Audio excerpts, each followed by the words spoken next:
के इर्द गिर्द घूमते रहने से जब देवी पार्वती का कोई भी गृह कार्य पूर्ण नहीं होता तो वे अपने पुत्र को स्वामी के पास लाकर बिठा देती हैं। इधर ध्यान में लीन महादेव के शीश का चंद्र पार्वती नंदन को आकर्षित करता है और वो उसके साथ क्रीड़ा करने लगते हैं। अब आगे। अरे वाह, जल में तो इसका प्रतिबिंब और भी सुंदर लग रहा है। इससे प्रकाशित ये मत्स्य बहुत मनमोहक प्रतीत होती है। इसे जल में डालकर तो और भी स्पष्ट दिखाई देगी ये, और भी सुंदर दृश्य उत्पन्न होगा। बहुत आनंद आएगा।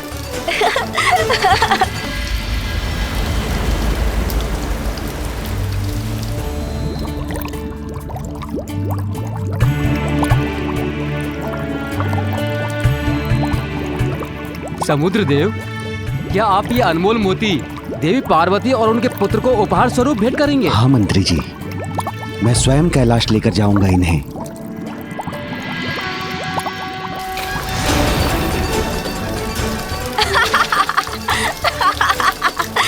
ये गया।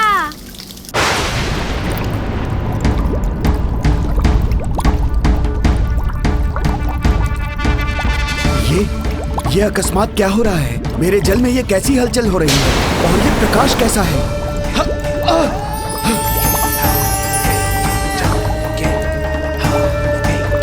चंद्र, वो यहाँ मेरे जल में क्यों है?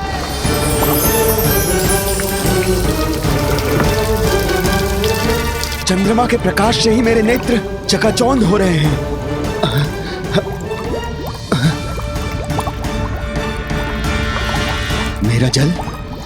मेरा जल अशांत हो उठा है उनके आगमन से।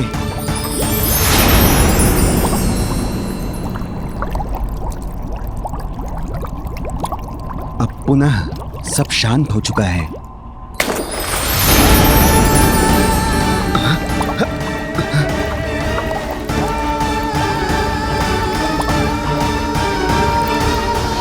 ये चंद्र क्या करने का प्रयास कर रहे हैं? कैसी क्रीड़ा है ये उनकी? मेरा जल अधीर होकर पुनः शांत हो जाता है। क्या कारण हो सकता है इसका?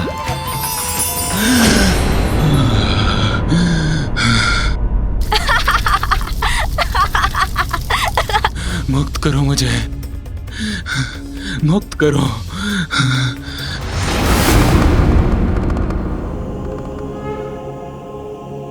प्रभु,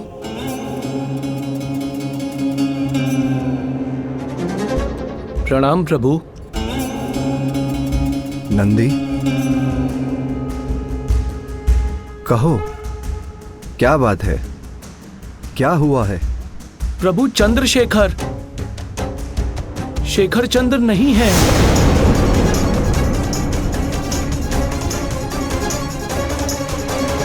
मैंने वरदान दिया था चंद्र को कि वो सदा मेरे शीश पर स्थित रहेंगे। फिर वो मेरे शीश से कहाँ चले गए? कौन हटा सकता है उन्हें वहां से? क्या हुआ ब्रह्मदेव, आप इतने शांत क्यों हो गए? मैं प्रत्यक्ष खड़ा हूं आपके समक्ष और पूछ रहा हूं आपसे, क्या यह सत्य है? क्या कैलाश पर महादेव और देवी पार्वती के पुत्र का जन्म हुआ है? इस असुर में इतना साहस कहां से आ गया कि ब्रह्मलोक में आकर ब्रह्मदेव से ही इतनी दुष्टता से बात कर रहा है?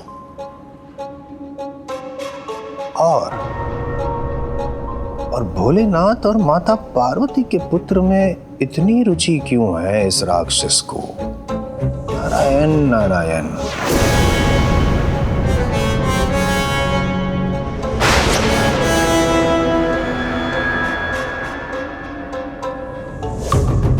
किंतु ये कैसे संभव है?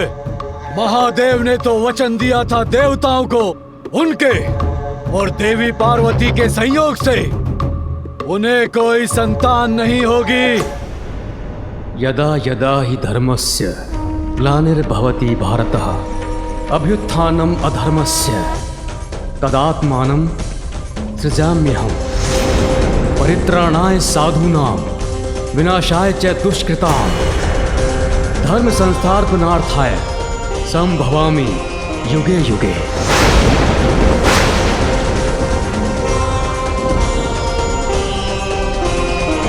संसार में जब भी धर्म का ह्रास होगा, जब भी बुराई की शक्तियां अपना वर्चस्व स्थापित करेंगी, जब भी तुम जैसे दुष्ट के अस्तित्व का प्रभाव होगा, तो तुम्हारे जैसे दुष्टों का अंत करने के लिए तुम्हारे काल का रूप लेकर, शुभता का बल बनकर, असाधारण रूप धारण कर दिव्यता का आगमन भी अवश्य होगा।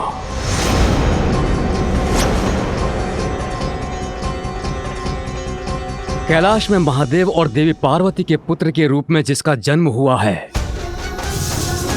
वो ही तुम्हारा अंत करेगा सिंदूरा।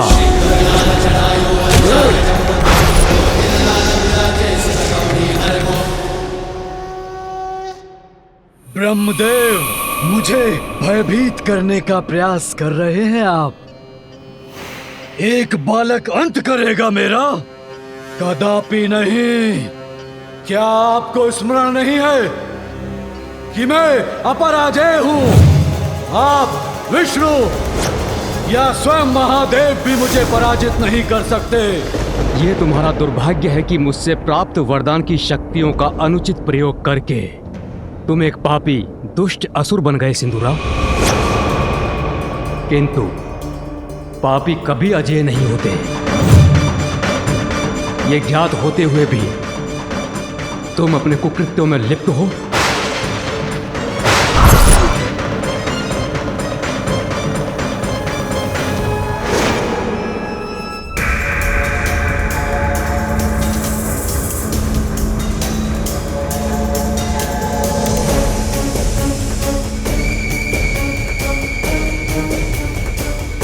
ब्रह्मदेव, प्रतीत होता है कि आपकी बुद्धि आपका साथ छोड़ चुकी है। भूल रहे हैं आप। यदि मैं चाहूं तो इसी क्षण आप दोनों का अंत कर सकता हूं, ब्रह्मलोक को नष्ट कर सकता हूं।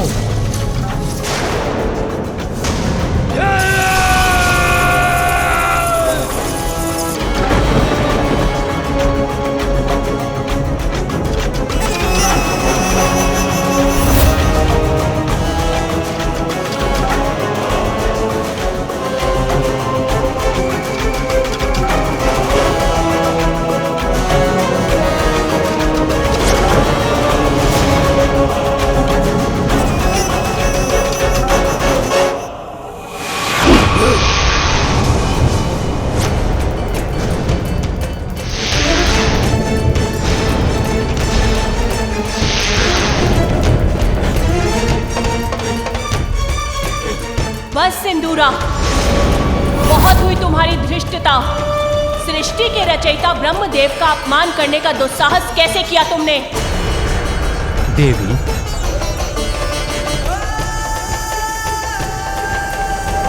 और तुमसे अपेक्षा भी क्या कर सकता हूं मैं? तुमने अपनी शक्तियों को व्यर्थ किया है। संस्कार विहीन तो तुम थे ही, किंतु अब तुम्हारे बल से उत्पन्न अहंकार और तुम्हारी दुष्ट प्रवृत्ति ने तुम्हारा सर्वनाश सुनिश्चित कर दिया है। ब्रह्मदेव ने मुझे वरदान तो बहुत दिए, किंतु प्रतीत होता है संस्कार देना भूल गए। अपना कर्तव्य उचित प्रकार से नहीं निभाया इन सृष्टि रचयिता ने।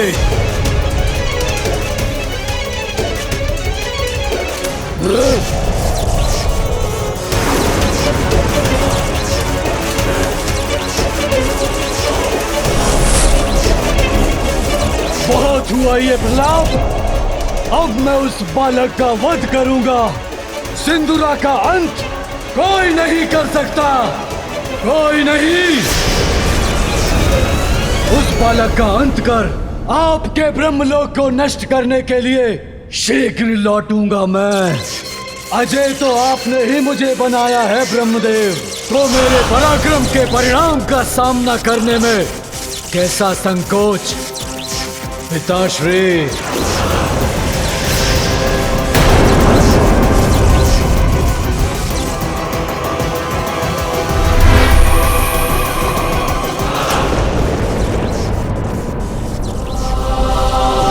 ये मेरी सबसे बड़ी भूल का प्रत्यक्ष रूप है।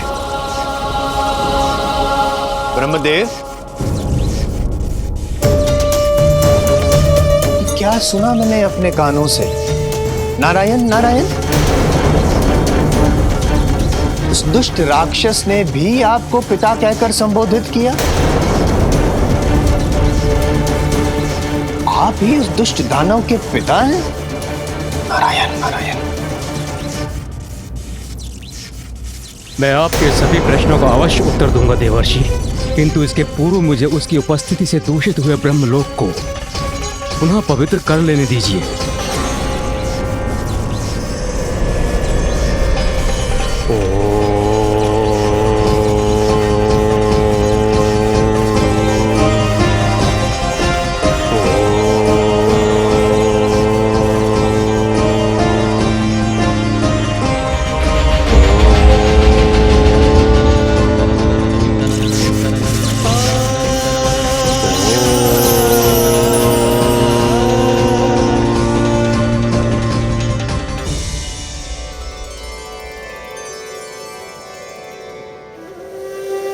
अब मैं आपके प्रश्नों का उत्तर देने के लिए प्रस्तुत हूं देवर्षि।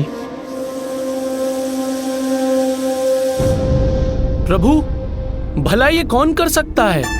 किसमें इतना साहस कि आपके शीश से चंद्र ले जाए? इतनी उद्दंडता?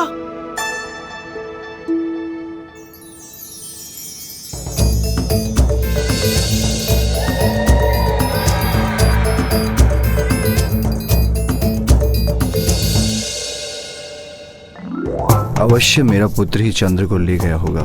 कौतूहलवश उसने मेरे शीश से चंद्र को ले लिया होगा, किंतु यदि मैं अपने गणों को यह बात बता दूंगा तो भयवश वो कदाचित बालक से चंद्र को लौटा कर लाने के लिए तैयार ही नहीं होंगे।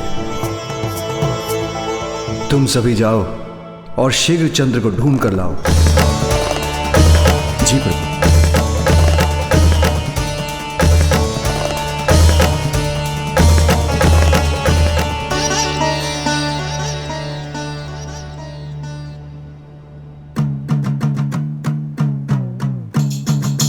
माँ तो तंदलमा तई भी दिखाई नहीं देने।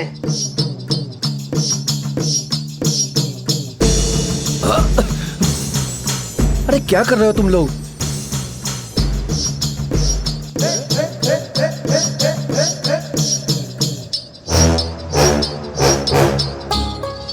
और ये तुम लोग ऊपर क्या देख रहे हो?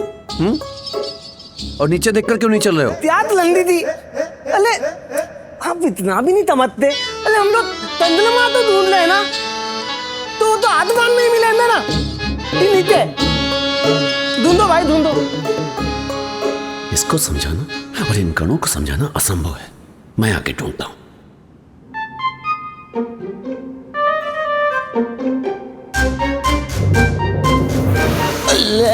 क्या चल रहा है भाई? देखते चलना।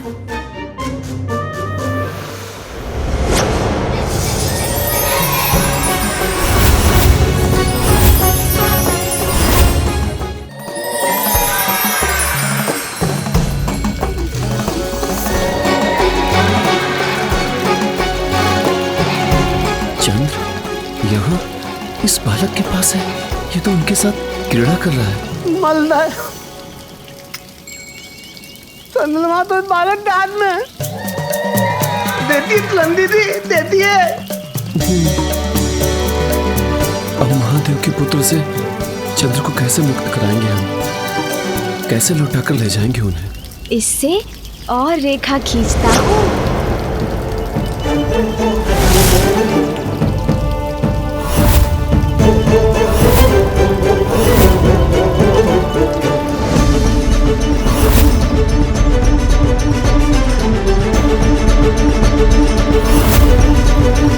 ये तो फिर से रेखा खींच रहा है। नहीं श्रृंगी, इसे छेड़ना उचित नहीं।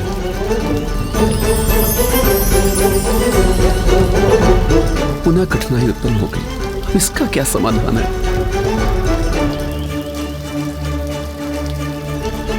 अन्य कोई गण भी इसकी ओर नहीं बढ़ेगा, किंतु प्रभु के आदेश का उल्लंघन भी ना हो, साथ जुटा के मैं ही आगे बढ़ पाऊं। ये सुंदर है।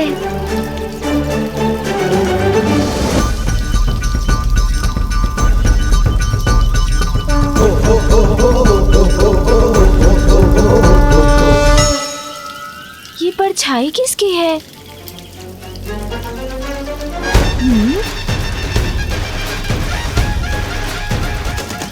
कौन है?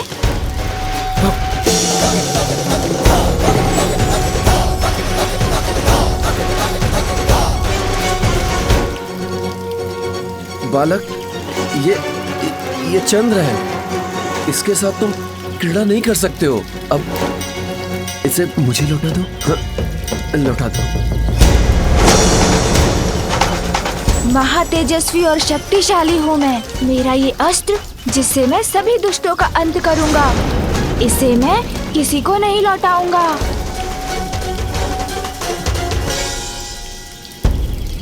चलो बिल तलो।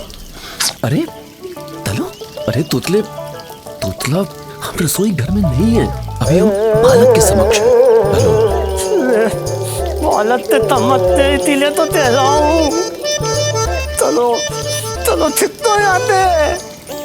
ओ चलो, पर कैसे? महादेव के आदेश का उल्लंघन करके? बहुत आनंद आ रहा है। यदि आपको इसके साथ क्रीड़ा करनी है, उसके लिए आपको प्रतीक्षा करनी होगी। अभी तो इससे मैं क्रीड़ा कर रहा हूँ। जब तक मेरा मन नहीं भर जाए, मैं इसे किसी को नहीं लौटाऊंगा। देखिए ना, मैं अभी आपको कुछ दिखाता हूँ। तितली बोलता भूल जाते हो। चलो छिपतो आते। बांधो यहाँ पे बांधो। अरे तोतला, कौन सी तितली और किसके बाल? हम यहाँ इसके हाथ में चंद्र की बात कर रहे हैं और ये कहाँ फेंके? अरे नहीं श्रृंगी जी, ये कह रहे हैं कि पिछली बार भूल गए क्या, इस बालक से उलझने का क्या परिणाम हुआ था?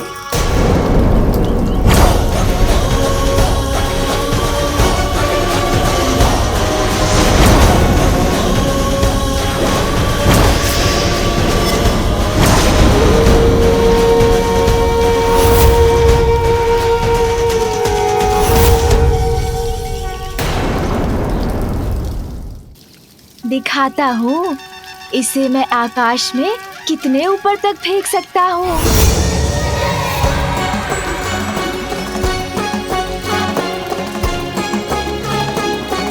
देखिए।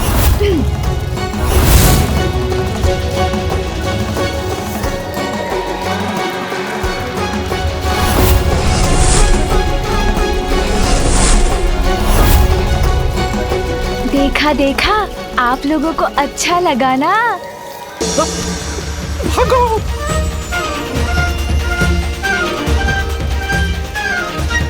और दिखाऊं? अभी तो यही थे सभी, कहाँ चले गए? किंतु ये तो है मेरे पास। प्रभु, वो बालक आपके पुत्र चंद्र को नहीं लौटा रहे हैं। हमने उनसे चंद्र को लौटाने के लिए कहा तो उन्होंने उत्तर दिया कि वो चंद्र के साथ क्रीड़ा कर रहे हैं। जिन साक्षात चंद्रदेव को वरदान देकर मैंने उनके प्रतीक को चंद्र रूप में अपने शीश पर धारण किया है, जिनके अस्थिर होने से सृष्टि का संतुलन बिगड़ सकता है, एक बालक उनके साथ क्रीड़ा करे, क्या ये उचित है?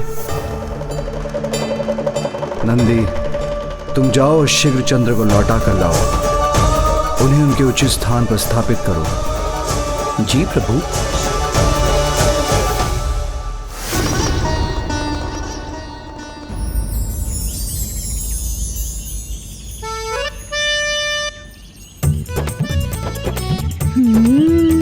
मुझे तो इस क्रीड़ा में बहुत आनंद आ रहा है।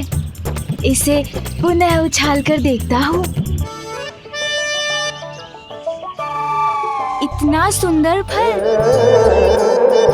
अवश्य स्वादिष्ट भी होगा। थोड़ा और ध्यान से देखता हूँ। इसे तोड़ लेता हूँ, फिर इसके स्वाद का आनंद लूंगा, खाऊंगा इसे।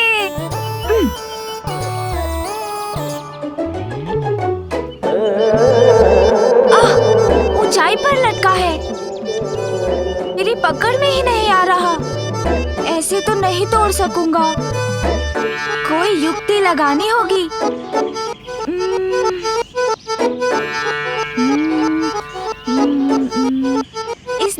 से सहायता प्राप्त हो सकती है मुझे?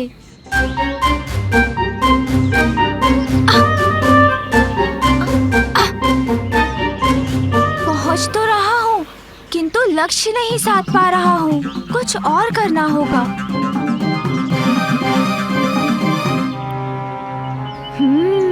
अपने दोनों हाथों का प्रयोग करता हूँ।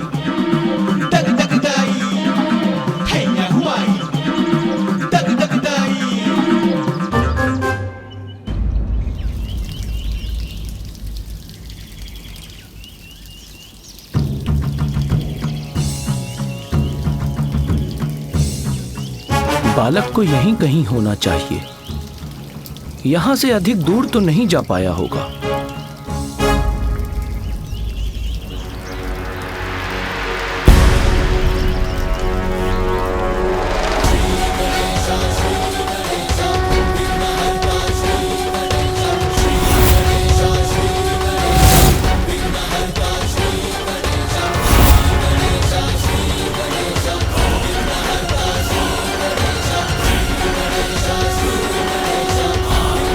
पिछली बार इन्होंने दंड उठाया था तो हमारी बुरी दशा कर दी थी।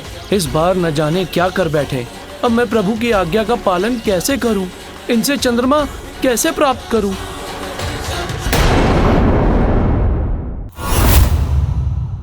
अरे वाह, जल में तो इसका प्रतिबिंब और भी सुंदर लग रहा है। इससे प्रकाशित ये मत्स्य बहुत मनमोहक प्रतीत होती है। इसे जल में डालकर तो और भी स्पष्ट दिखाई देगी ये, और भी सुंदर दृश्य उत्पन्न होगा। बहुत आनंद आएगा।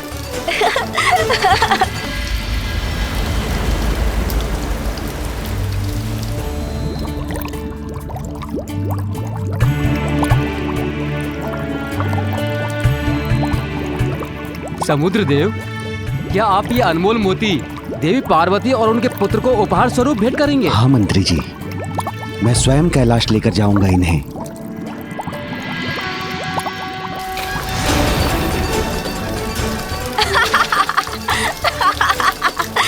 ये गया।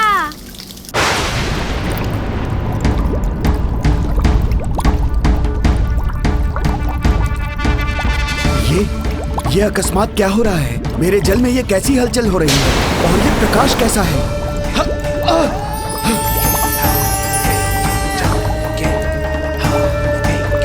चंद्र, वो यहाँ मेरे जल में क्यों है?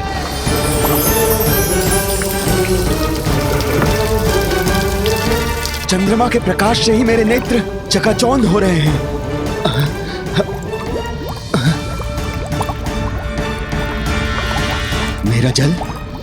मेरा जल अशांत हो उठा है उनके आगमन से।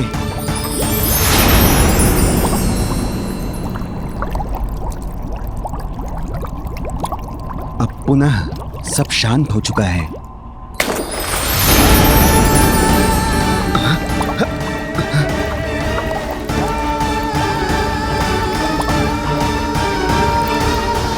ये चंद्र क्या करने का प्रयास कर रहे हैं? कैसी क्रीड़ा है ये उनकी? मेरा जल अधीर होकर पुनः शांत हो जाता है।